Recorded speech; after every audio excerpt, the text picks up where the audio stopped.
ay sa gannaaw la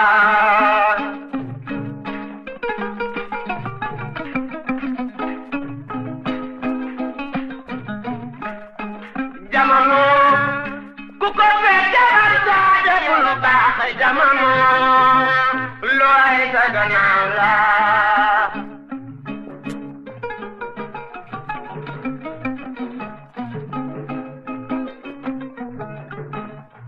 bëgg naa la bëgguma la jarul coow nan booloo lu ay sa gannaaw la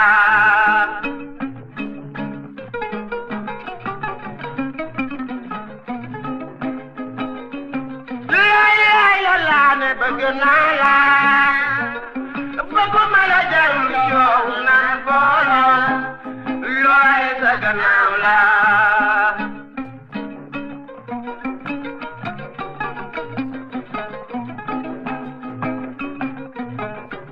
waaw te Diallo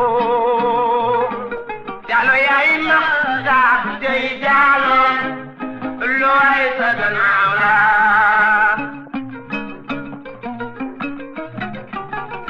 mbokk yeeg xaritu auditeurs yi salaamaaleykum ñoo ngi leen di nuyu kenn ku nekk ci sa tur ak sa sant boole ci di leen ziar di am mbégte di àndandoo ak yéen ci iRadio 90.3 kaddu gi di bàyyeekoo Ndakaaru di wër jaar Thiès Kaolack Kolda Sédhiou Tambacounda Casamance dem ba Podor Matam Saint-Louis Louga Mbacké di gërëm ñëpp di sant ñëpp di nuyu bu baax a baax Alaaji Mouhamadou Kandji namoon naa la lool waaye mbaa yaa ngi am jàmm. maa la raw Boubacar maa ngi lay nuyu bu baax di la ziar di nuyu Ibou Fall. nuyu suñu auditeurs yi suñu téléspectateurs yi ak suñu internautes yi mbégte la ñuy am saa su ne di ànd ak ñoom ci xew-xewu jamono. di nuyu bu baax a baax Alaaji Ibou Fall salaamualeykum wa rahmatullah. Boups maa ngi nuyu kilifa gone gi xam nga léegi soo koy nuyu dalay ne lan la. commencé na soppeeku moom. di nuyu auditeurs yi internautes yi téléspectateurs di nuyu samay soppe nag ak fukki loxo. sa fans club.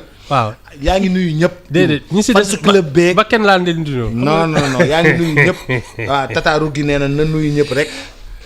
ba kenn daal laa leen di nuyu. tataaru gi nee na nuyu ñëpp.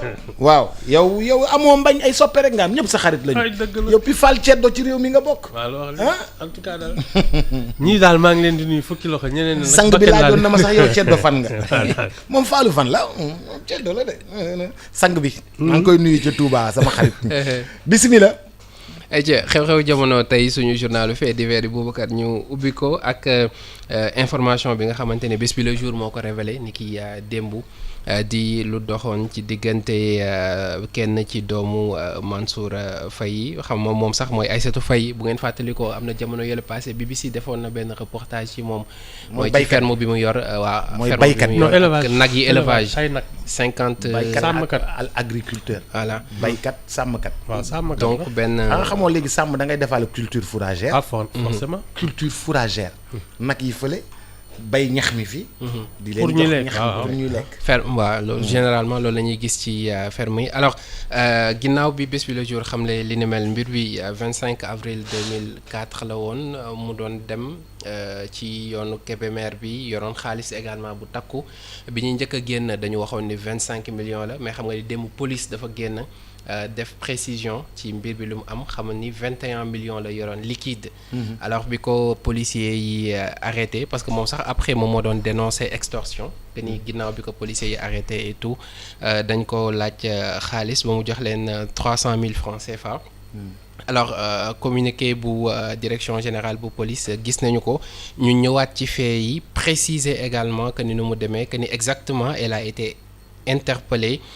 ci jour boobu noonu mu yoroon xaalis bu bëri liquide parce que xam nga ni yenn montant yi waroo ko doxantoog moom ci yoon ci ginnaaw gi également ñi nga xamante ne ñoom ñoo di agent yi ñuy dëgg la naam jot nañu xaalis mais ñoom li ñu wax agent yi mooy que ni daf leen ko may mais nekkul loo xamante ni ñoom ñoo ko extorqué wala quelque chose du genre ci mbir bi mu amee ba pare nag ñoom agent yooyu noonu jot nañ ay sanctions parce que déjà dañ leen relever ci seen fonction ba pare ubbi enquête parce que xeeti doxalin yi ni mel àndul ak li nga xamante ni moom moo di doxalinu police alors depuis démb nag question yi doon posé wu mooy pourquoi amul poursuite yoo xamante ni moom moo dal ci ginnaaw Aïssatou Faye bu dee mbir bi dañuy wax ni corruption am na ci fu corrupteur fu corrompu am am c'est parce que am na corrupteur également boo xamante ni am na fa donc ñu ngi continuer di suivre li nga xamante ni moom moo di affaire bi di fàttali ne bés bi le jour moom moo ko révélé ni ki ci génnam bu démb ak bu tay bi aussi.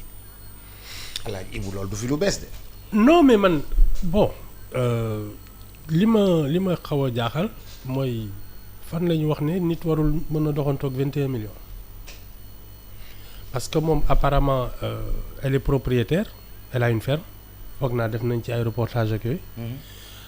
su dee day jaay ay meew ak ay yooyu. ak ay nag. waaw ak ay nag war na mën au moins de temps en temps am recette tool noonu je sais pas c'est quoi le problème bon maintenant il faut laisser l'enquête se poursuivre mais bu propriétaire terrien bu am ay nag ak ay yooyu soo yorul ay 21 millions de une fois dans l'année sax di nga ma jaaxal moi c'est ça qui m'étonne il faut pas non plus que ñu tu sais le monde des affaires est comme il est am na ay commerçants yoo xam ne soo demee aujourd'hui ci seen cantine di nga fa fekk ay 50 ak 100 millions parce que dañ koy liggéey maintenant il faut pouvoir justifier ses revenus foofu laa doon ñëw. voilà même en matière bancaire am na montant yoo xam ne soo ko fa bëggee dugal je crois que c'est au-delà de 3 millions tu justifies. exactement et ça c'est normal mais vouloir penser que nit warul doxantoog ay 5 millions ki 10 millions ak ki 25 millions moi je trouve que ça c'est un peu abusé. waaw léegi bu fekkee ne nit ki dafa doxantoo 25 wala 30 millions ah. nga laaj ko. mu justifier ko wane la fii la jóge ak loolu noonu. mais lu ci jokkalante di wut. non y a des non-dits dans cette affaire. Voilà. non dans cette affaire y a des non-dits. voilà mais xam nga Boubs fii mën nga nekk ci dëgg sax mais xam nga dañ lay jaay doole. loolu moom c'est des choses yoo xam ne tu peux pas savoir. y aura une enquête xëy na ndaw si dinañ ko wone ko lii lan la qu'est-ce qui s'est vraiment passé parce que su ko si elle avait pas dénoncé kenn du ko yëg. am déet. ça veut dire que xëy na dans un sursaut de survie. mu ne naa def lii rek. su ma demee régler ko. ça peut être le cas parce que su ma gën woon ne moom elle avait pas daf leen corrompre te neex na ko je pense que kenn du ko yëg. kenn du ko yëg. mais li mu dem ba dénoncer ko c'est que elle se dit je suis indigné lii c'est pas normal te et cetera man loolu laa gën a gëm parce que di nga toll foo xam ne dañ lay jekku. tu lâches des concessions mais Ibou c'est à l'échelle rek. tu sais que boy c'est à l'échelle seulement. on te donne un exemple par exemple en matière de fraude douanière tu sais tu peux avoir raison hein dans ces trucs mais la douane mën na la ne yow mii da nga fraude jël la def ci kaso bi en te soit tu transiges fay ba génn après su dee nag da nga mën prouver ne que yow tu as raison mais ils ont le droit de le faire et toi tu transiges. mais Ibou damay wax ni c'est à l'échelle rek Kandji moom 300000 booy yi fii chaque jour scooter yi na jël nañu suñu 3000 chaque jour booy yi yor scooter. na jël nañu suñu 3000 jël nañu suñu 2000. et puis le contexte et la personnalité même de xam nga fi mu nekk nii ñu ngi pointé naan ñii ñoo fi jël xaalisu dëkk bi alors tu peux être dans une période de paranoïa. boo xam ne sooy dox dañuy naan mais. kii war na yor xaalis kii warul lu tax muy dawal oto bu rafet lu tax mu am ay nag parce que les gens bi fi reportage am bi génnee àddina bi yëpp dañu ne voilà ñii nag ñoo sàcc dëkk non pour te dire que quand tu es en territoire hostile aussi da nga koy xam. da ngay xam soo xamee ne yow ñëpp a la bañ. ay c'est ça aussi tu te sens en position de faiblesse tu lâches des trucs fekk dara. mais man damaa am benn laaj tax réew mi ku nekk bëgg sa moroom yàqule. mais on l'a cultivé la haine. ça se cultive non Poups. non mais c'est grave li ma lay wax ni ah. réew mii nii. ça se cultive non Ibou. non Kandji. oui lan moo tax réew mi même ñiy jaay savon dañoo bëgg ñeneen ñi dañoo bëgg ñu yàqule. Poups la haine se cultive et c'est un fonds de commerce. gis nga quand tu fais de la politique. pourquoi tu as comme on parle de populisme comment tu fais pour que renverser situation bi devant les gouvernants c'est parce qu'on a cultivé la haine. mais moi sociologiquement c'est tout hein. grand man sociologiquement lay laaj lan moo tax sénégalais bu nekk bëgg moroomu sénégalais yàqule. non yàkkamti sax mu torox yàkkamti mu torox. Je te donne un exemple très simple. Il y a une jeune femme là, Ndartelo, ndaxte oui. qui a divorcé récemment. Oui. Ouais. Elle a sorti un clip. Ouais. En une journée, plus d'1 million de vues. Xam nga lu tax dañu bëgg xam lu tax mu torox.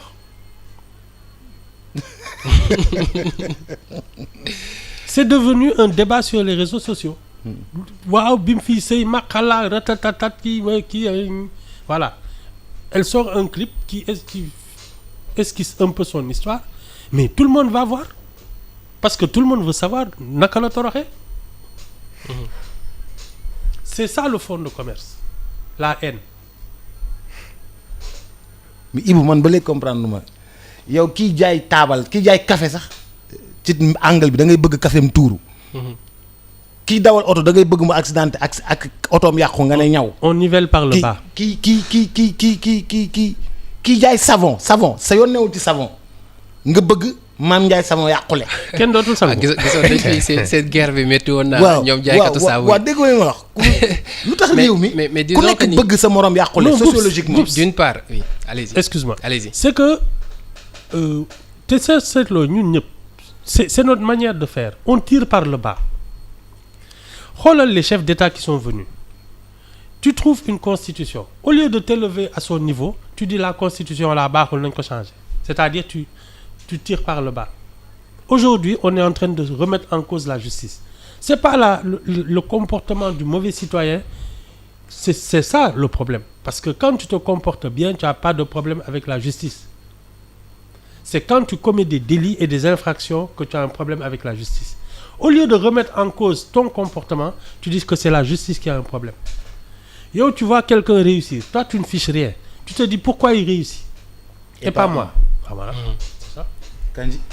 Oui, c'est ça hein. Booy xool daanaka da nga naan un peu c'est dans la nature humaine parce que ñu ci bëri naturellement dañu fiir ci teraanga jàmbur fiir ci. Kandji teraanga jàmbur lu ma ciy fiir. moom laa wax nag xam nga foofu noonu déjà boo bëggee sonal sa bopp foofu lay commencer mais généralement dañuy wax ni peut-être c'est dans la nature humaine maintenant nag ñun dañu assister fii et loolu ci at yi ñu génn la ci benn comportement boo xamante ni mooy que ni kenn wóolatul kenn daanaka et kenn yéeneetul sax kenn parce que même boo xoolee fan yi ci réseaux sociaux yi et surtout depuis bi régime bu bees bi ñëwee ba léegi ñu ci bëri ñi ñuy ànd ak ñoom keroog maa ngi si doon waxtaan ak kenn naan ko yenn xeetu réaction yi c'est même pas aider le président ak équipe am parce que tey bu ngeen ni signaler entreprise tel nañ ko tëj bërëb sànkam tel nañ ko tëj ay diw tel nañ leen dàq mais tey ci jamono boo xamante ni moom l'un de ces chantiers les plus yi si gën a mag bokk na si lutter contre le taux de chômage. tey nga tëj entreprise yooyu noonu y a des centaines de personnes ñoom ñoo ci nekk et ñun ñëpp xam nañ ni fii nii ci Sénégal benn nit buy liggéey au moins dina nourrir fukk ba ñaar fukki gémmiñ ci biir. donc est-ce que impact boobu yooyu yëpp ñu ngi koy mesurer. tey ce n'est pas parce que Boubacar amul que man forcément damay am c'est pas comme ça. yàlla moom mooy séddale. buñ paree nag ku ci nekk da ngay dem liggéey. wut teraanga parce que loolu moom moo ñu fi indi également ci anam yi mu waree donc gis nañu benn mutation boo xamante ni moom mooy am sociologique wala culturel lan moo ko ci mën a expliquer là ñi seen xam-xam màcc ci mbir mi certainement dinañu ci liggéey parce que le cas est critique. leen de mën naa la ko wax ignorance ci la bokk. ñàkk a xam parce que tu vois xam nga sànq yaa ngi naan benn nit suy liggéey bon une famille de 10 même voire 15 personnes. gis nga ci famille boobu. y en a peut-être 2 ou 3 yoo xam ne yàkkamte nañu ki leen di dundal torox. oui loolu mooy mordre la main bu lay nourrir voilà. mais yow man maa leen di dundal. ci biir kër gi ngeen yàkkamti ma torox. tu sais mës naa je sais pas si tu te souviens de l'affaire de Diouma Diakhaté. l'affaire Diouma Diakhaté. seen kër pap je m'en rappelle très bien. alors man boobu. c'était sur la place publique dans les journaux. maalo ñun kay trac on en avait parlé. parce que bi seen héritage jotee ça s'est terminé au tribunal vente aux enchères xaw ma naka lañ ko defee daal. on a mis ça en vente au tribunal Diouma Diakhaté moo ko jënd. et elle en a fait je crois un hôpital wala un hôpital pour femmes. pour femmes. ouais. alors ñun boobu une de ses sœurs. moo woote di ko dénoncer. naan dafa bëgg jël suñu héritage yu kii ak yooyu. donc dama amoon benn reporter qui a écouté sa version dem ci Juma Jaxate ak yooyu Juma ne ko non man vraiment j'ai pas awma intention kii kër Juma Jaxate toi aussi c'est presque un palais ak yooyu donc elle n'avait pas daf ko jënd vraiment c'était de manière symbolique dafa ne finalement dama koy def kii hôpital pour voilà demoon naa ci inauguration maternité elle a acheté ba affaire bi jeex un samedi maa ngi toog j'étais seul à mon bureau man donc maa doon liggéey kii donc le téléphone sonne me décroché c'est la sœur de Juma Jaxate qui nous dit oui yéen xanaa elle vous a corrompu wax daal ne moom c'est pas normal que Juma kii et tu sais après xam nga nit sooy jëful rek da ngay waxal sa bopp mu ne moom ngaa yóbbu na suñu yaay maag parce que bokkuñu yaay yóbbu na suñu yaay maag mu ngi ñuy dimbali tulli kii mais man dama ko bañ rek elle m'a dit ça comme ça ma ne ko soxna si lii moom bu ko wax ci kaw et elle a relancé mon collaborateur pour que mu insister ma ne waa ji ne touche plus à cette affaire c'est terminé on a eu les deux versions on n'en parle plus c'est terminé parce que nag kii dem na tribunal jënd kër gi def ci leneen kii naan man dama ko bañ rek c'est-à-dire que c'est une raison irrationnelle mu ngi ñuy dimbali yóbbu na suñu yaay màgg mais dama ko bañ rek mais attends ça c'est pas un motif et ça c'est passé comme ça c'est du jamais vu non mais c'est devenu chez nous comme ça dañuy bañante gratuitement c'est ça sans raison nit ku lay dimbali sax boo sañoon mu torox mais man ce qui m'a frappé mooy noonu la ma ko waxee nga xam ne c'est irrationnel mais Kandji oui man daal hôpital bi mi ngi tudd hôpital Dialbass la ko tudd maternité Dialbass oui non man ça m'avait indigné man affaire yi kaa la ma def non dafa ma def benn torture psychologique xam nga bu fekkee ne yow par exemple tu travailles par exemple dans la musique et puis tu vois tous ces artistes que tu as envie d'aider que tu as envie de soutenir que tu as envie d'accompagner après d'autres ont envie d'enfoncer d'autres tu te dis mais pourquoi pourquoi psychologiquement Sénégalais yi dañoo am problème mu na yàlla na diw torox mais moo tax excuse-moi moo tax regarde maintenant chaque fois les paroles des gens ak ñun ki nga xam ne dafay dem ba réussir tu as l'impression de narguer les gens aussi parce que tu sais que déjà tu fais de la paranoïa man li ma yegg si ba fii ñëpp a ma ci mer damay yokk karo ci xar bi da ngeen mer rek meragu leen jënd ngandam oto def yu rëy def yu fës comme ça ñuy gën a mer ba pare naan oto yi yëpp sama oto la waaw fëgg sa dënn oto yi yëpp sama oto la naan ko mën na def c'est devenu maintenant une sorte de ping-pong social. mais nag Sénégalais nag dañoo mën a wanewu de. waaw ça fait partie aussi du problème. ça fait partie du problème. dañoo mën a wanewu de. Boubs ça fait partie du problème. yii mën a baatare te yoroo. waaw arrogance boobu ça fait partie du problème. En plus on ne se pose pas les bonnes questions généralement. duñu def autocritique bi également parce que souvent lu ëpp ci suñuy échec. pour trouver explication bi gën a yomb. souvent dañ koy teg ci doomu aadama bi. loolu moom mooy waral tey ki ñu nekkal di liggéeyal ndool moom par exemple mu ngi xëy saa su ne di dang-dangi yow nga taamu voie bu gën a yomb mu dem ba am fu mu egg tey doo gis ni peut-être ses efforts ñoom ñoo ko yóbbu foofu noonu. mais da ngay jàpp ni rek xëy na am na benn coup de chance boo xamante ni am na ko wala yeneen ak yeneen parfois sax pour ñu dem pousser ci li nga xamante ni moom moo di explication yi gën a irrationnel ci mbiru sëriñ lañ koy def ak yi ni mel moo tax ngay gis ñii di liggéeyante ci entreprise yi ci musique bi ci secteur boobu mënti dem ci làmb ji ci géewu politique bi et cetera. est-ce que yéen comprendre ngeen ma ñun dañoo war a dem ci tool gas bay dugub suul di xaar mu ñor. dañoo war a gas dugal gerte mu xaar mu ñor ñun dañuy ñëw ci tool gas dugal haine di xaar mu sax. dugal l'envie. c'est ça dama la envier Kandji dugal di xaar mu sax dugal jalousie jëmbat ko di xaar mu sax mais est-ce que noonu la nit war a dundee diine waxul loolu nanguwul loolu sa moroom lu mu am yéene ko. c'est l'ignorance qui fait ça gis nga parce que c'est très simple gis nga quand tu as de la culture quand tu as de l'instruction d'abord da ngay xam sa place dans la société parce que loolu lay njëkk jàngal mais toi quand tu es dans une société en pensant que tu es au milieu de la jungle comme les animaux là nga xam ne koo mën a reyal ku la mën a rey nag da nga koy ragal c'est ce sentiment là qu'on a plus entretenu et ça c'est l'ignorance qui fait ça c'est l'ignorance c'est pas autre chose hein. C'est la faillite de l'éducation qui nous a conduit à ça parce que gis nga ku jàng am métier am vocation talul xool lan la voisin bi di def amul jot bi nit ku baax du am jot. yónnee woon naa la nu tuddati voisin bi dafay xëy di suba di yóbbu doom ji pour mu jàngi waa papa ji day xëy suba di yóbbu doom ji pour mu jàngi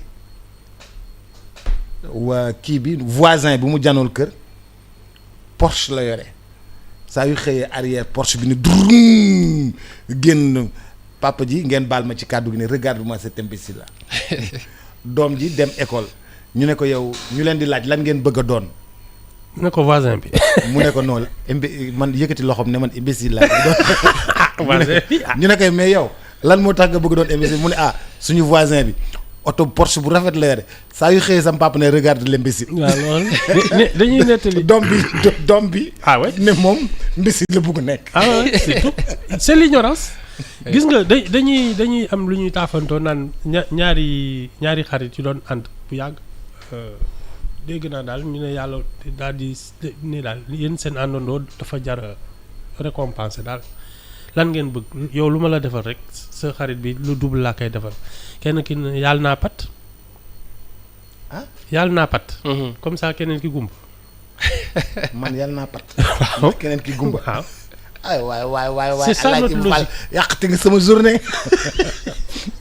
sama journée c'est ça notre logique yàqati nga sama journée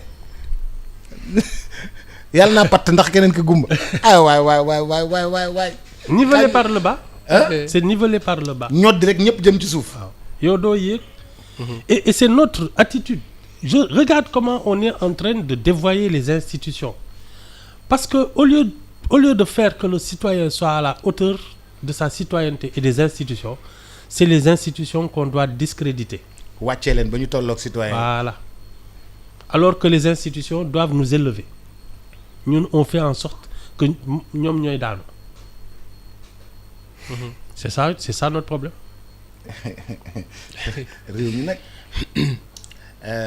Boubs da ngay incompétent ne man j'ai pas eu de chance alors que c'est que tu es juste incompétent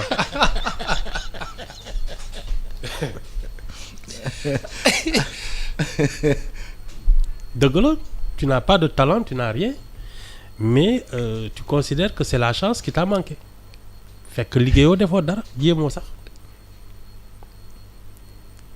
et c'est ça qu'on encourage. te nuróowul ak kanji bi nga xam ne day yeewu chaque jour 5 heures du matin.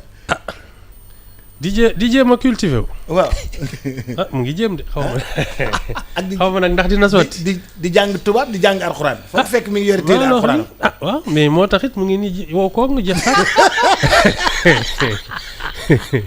ñu naan ko ndeysaan. oui ma da laa contre nañ dem ci beneen yow nu mu la contre yëpp na.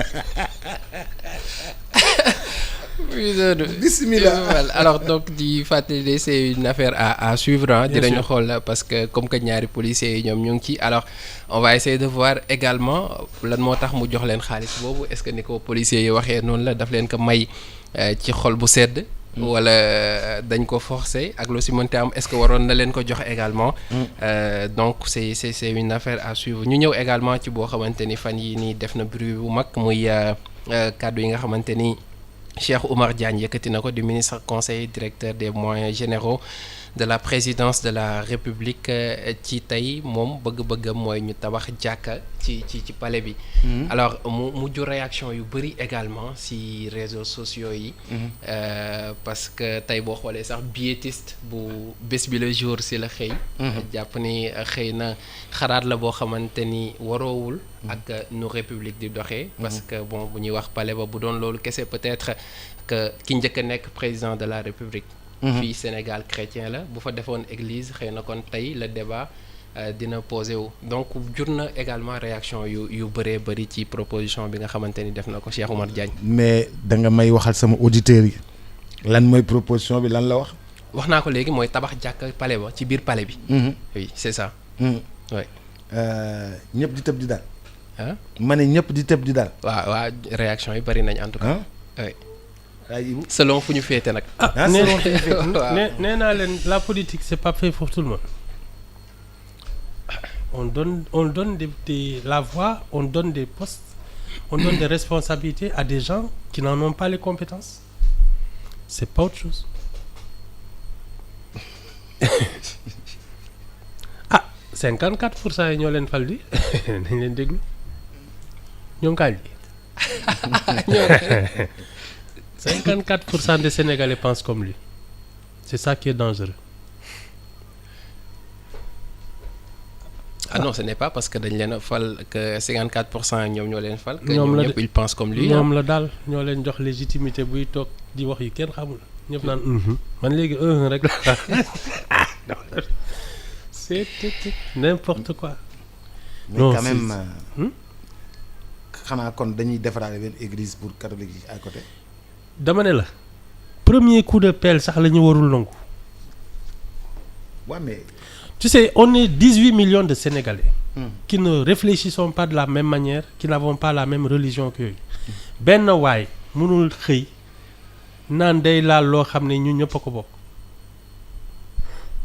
Il faut même pas y penser. J'espère que ñi fa nekk ces patrons-là, tu sais qu'on en aurait dans une république normale, ils seraient limogés. Dàq. yaa Ibou bàyyi li ngay def. Tu dis une ânerie, on te vire. Ibou bàyyi li ngay def. Ibou bàyyi li Dans ngay def. une république normale, il aurait été limogé depuis 24 heures. Ibou bàyyi li ngay def. Ah, toi aussi. dañuy maslaa rek waxtaan rek ba juboo. Ah waaw. Hein? D'accord. dafa juum rek. Non, Boups, c'est extrêmement grave. dafa juum. Dama ne la, dans une république normale, il aurait été limogé séance tenante. Ouais, mais Ibou xam nga. Nettali naa le ministre boobu, le ministre de l'hydraulique là, bu toog benn dimanche dem toog ci ay tubaab noos bi jàpp ko gars yi xaw a éméché noonu di dox yor Marseillaise di woy. Le lendemain, décret daanu, il était viré. Et renseignements généraux yi ñoo ko signalé. Il était ñu ne ministre bi daa mandi di dox. di woy non, di woy Marseillaise. Marseillaise. Hein? Il a été limogé le lendemain.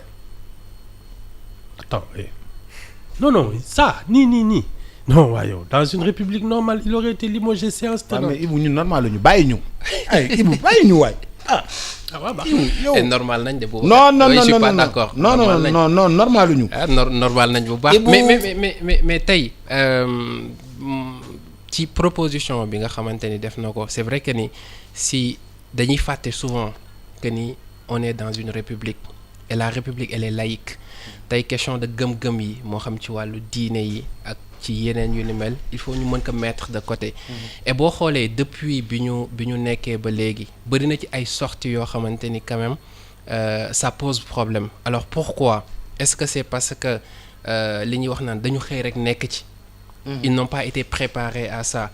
Et que il faut également qu'ils apprennent à mieux coordonner seen communication ci yenn yi parce que tey ñu ci bëri ci ñoom ci communication wu membre PASTEF la ñu yor maanaam parti bi nga xamante ni moom moo leen yóbbu ci pouvoir mais yoruñu communication wu li nga xamante ni moom moo di kilifteef gu ñuy incarner voilà ci état bi parce que am na yoo xamante ni il faut nga nangoo summi mbubb bi nga soloot bi ngay wut politique tegee ko ne sol maintenant mbubb bu bees bi nga xamante ni moom nga am que muy ministre conseiller wala muy leneen parce que xam nga un ministre conseiller parce que moom li mu wax nee na président la ko wax président Diomaye la ko wax mais tontuwul waxuñu lan la ko président wax parce que man ça m'étonnerait que mu mën a nangu lii mais en fait c'est même pas envisageable xel mënu ko nangu.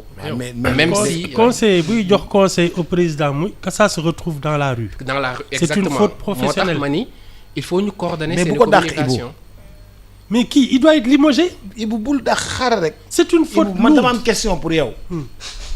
buñ fa tabaxee jàkk ëllëg ñu fal ku dul jullit est-ce que dañuy toj jàkk ji def fa église ci biir Paris. dañ ko fa warul tabax. il faut même pas y l'envisager.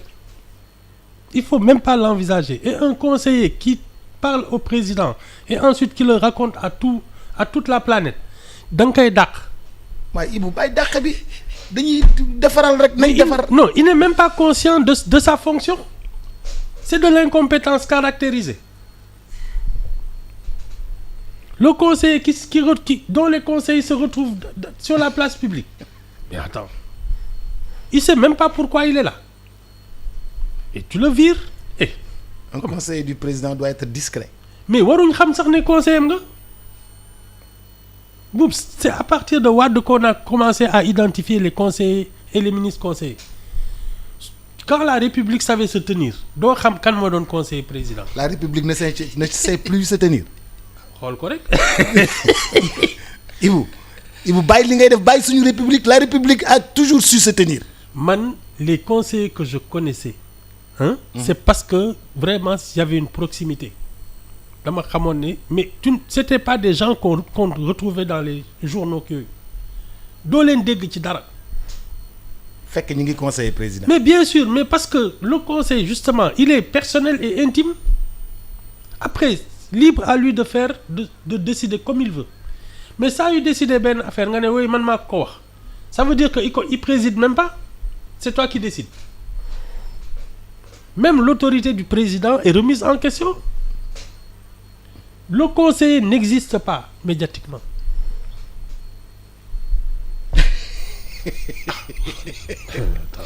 Médiatiquement, Le conseiller n'existe pas. Il fait ce On ne que peut même pas voir son visage dans les journaux. Da ngay xëy ñëw raser les murs dugg sa bureau ñu laaj la kii nga def des rapports tu donnes Def sa tu note. travailles bu kenn xam ne fii la jógee on ne sait même pas que tu es un conseiller du président loolu mooy dëgg parce que cette histoire d'exposer ces fonctions là c'est une manière aussi de faire du lobbying. Je suis important, j'ai de l'influence ak yooyu mais attends des gens qui ont besoin du président ils viennent te voir à minuit jox la enveloppe ne la dugalal lii ci bopp bi non dugalal lii ci c'est bopp du bi business hein. tu crois que c'est innocent ces choses là man maay Justement. conseiller président damay dugg di ko gis je lui fais prendre toutes les décisions mais il y en a qui en font un commerce. Tu vas lancer un projet à plusieurs dizaines de milliards tu sais qu'il y a quelqu'un qui parle au président dans l'oreille du président doo dem gis ko guddi. alors c'est ça le problème. Un conseiller du président est anonyme ndax mu mën a dugg ci biir marché bi xam li fa xew. mais comme ça ndax mu mën a voilà dugg ci biir nit ñi. xam que li tu fa xew travailles que tu donnes tes avis tu travailles sereinement kenn du la def benn pression tu es à l'abri de tout ça mais si tout le monde sait que tu parles au président ce cœur ne désemplit pas parce que tout le monde voudra te faire passer des messages et il y en a qui en font un commerce c'est ça.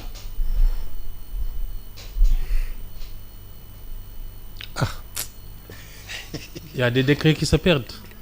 Il y a des décrets qui se perdent. Oh là là là. Limogeage. Vite fait. Toi aussi.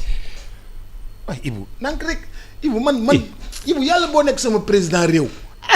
di nga mën a limogé waat trop parce que yow boo énervé da ngay limogé waat. Yii.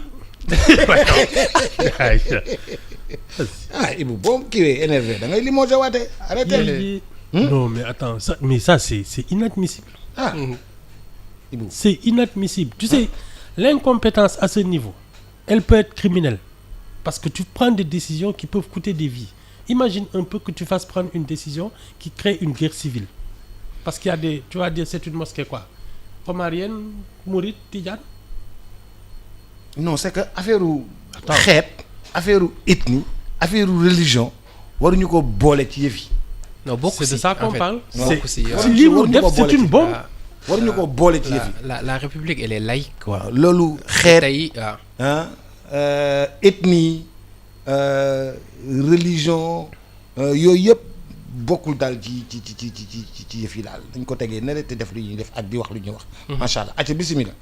ayca ñu jàll si l'affaire Doro Gueye bi nga xamante ni également suscité na réaction yu bari ci réseaux sociaux yi parce que mu ngi garde à vue si section de recherche bu Colobane ginnaaw topp boo xamante ne ñu ngi ko koy def lu jëm si njuuj njaaj ci wàllu suuf alors tey koppar yi bu ñu ko xayma ci lu ñu njëkk a jot si ay information toll na si 1,2 milliard de francs CFA lu dox si digganteem ak Zakilulahi Sow donc ginnaaw bi moom nee na terrain yooyu noonu président Macky Sall moom moo ko joxoon ci surtout ancien aéroport international Léopold Sédar Senghor après il a fait une proposition de 500 millions mais ki nga xamante ni moom la ko seqal dafa bañ li ni mel donc bu ñu sukkandikoo ci libération bi nga xamante ni également moom moo fësal xibaar bi bu sàgganul dinañu ko déférer ni ki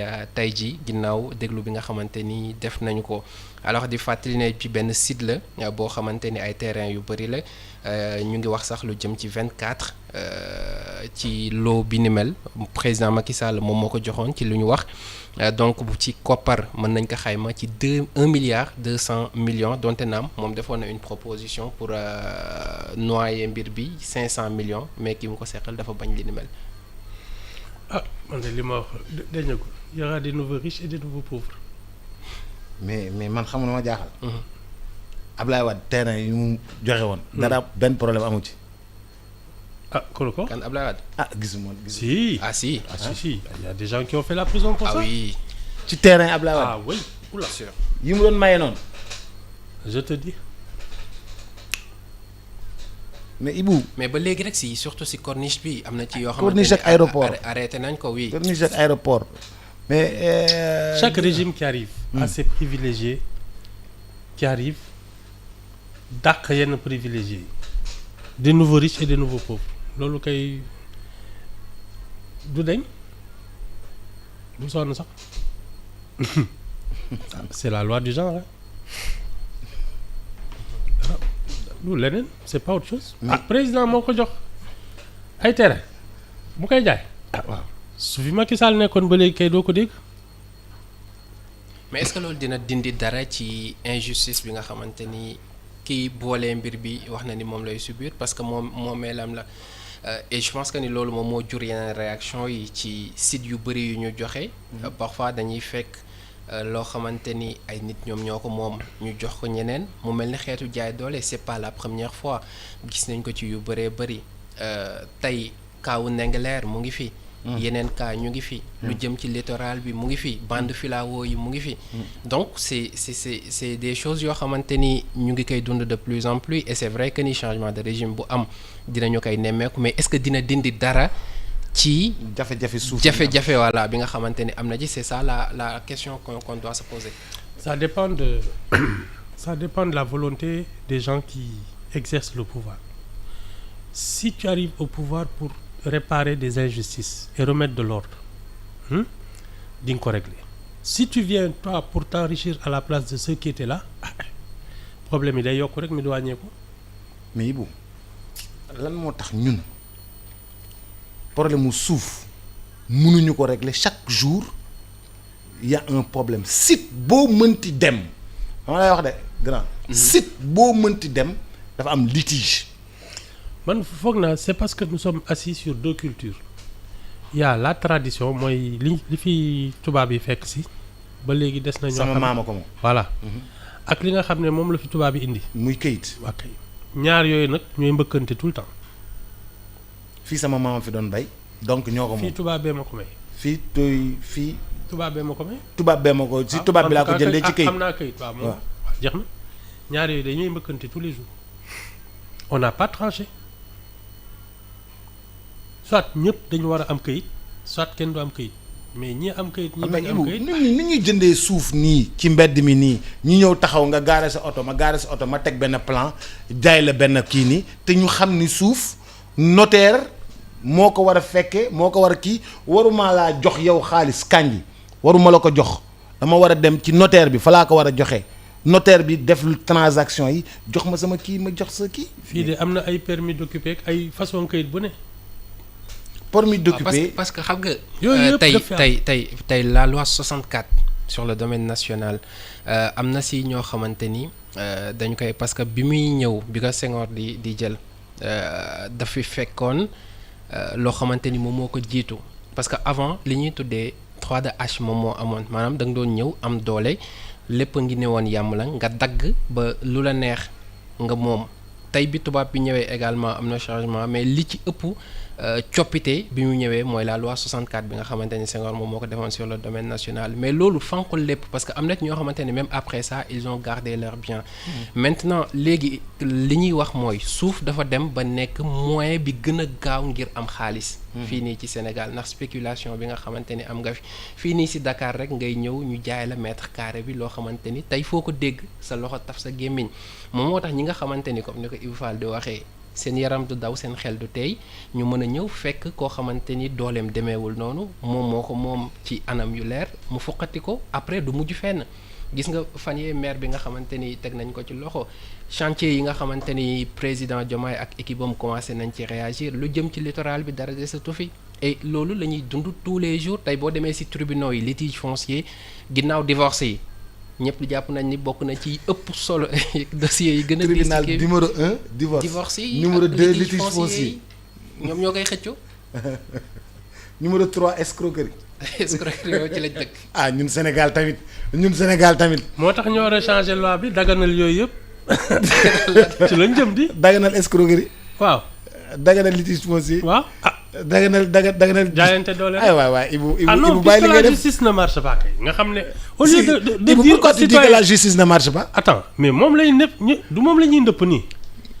au lieu de dire aux citoyens respecter les lois ngeen naan justice bi moo doxul mais attends. non dañuy parfaire. nga ne dañuy parfaire. dama ne. waaw c'est le citoyen qu'on doit parfaire qui doit respecter les lois. doo am benn problème ak justice. article yaa ngi fi mu ne woon ba tey. waaw article. bul sàcc bul saaga mais attends c'est pas compliqué. bul diffamer waaw mais yow da ngay saaga ñu tëj la nga ne lu tax ñu tëj ma. Guy Marius Sagna mu ngi saako ñu dépénaliser. injure ak diffamation. c'est ça voilà c'est de ça qu'on parle c'est-à-dire qu'on doit institutionnaliser la mauvaise éducation. waa ji kilifa gu mag gi mu ne ma wax la ni Albert Camus le célèbre écrivain nous dit que la révolution n'arrête pas les privilèges elle change juste les privilégiés. Albert Camus. man daal Boubs xam nga lan mooy dëgg. la République doit exercer son autorité ba nga xam ne être un citoyen ce n'est pas une option c'est une obligation. lii ñu bëgg a def mooy tu as le droit de faire ce que tu veux sous prétexte que non ça ne marche pas comme ça. dañu war a régler au pas. marché droit on est dans gis nga fii dootul affaire dressage la xam nga dressé. dañu war a dresser voilà, comme c'est ça. au revoir ciao. grand.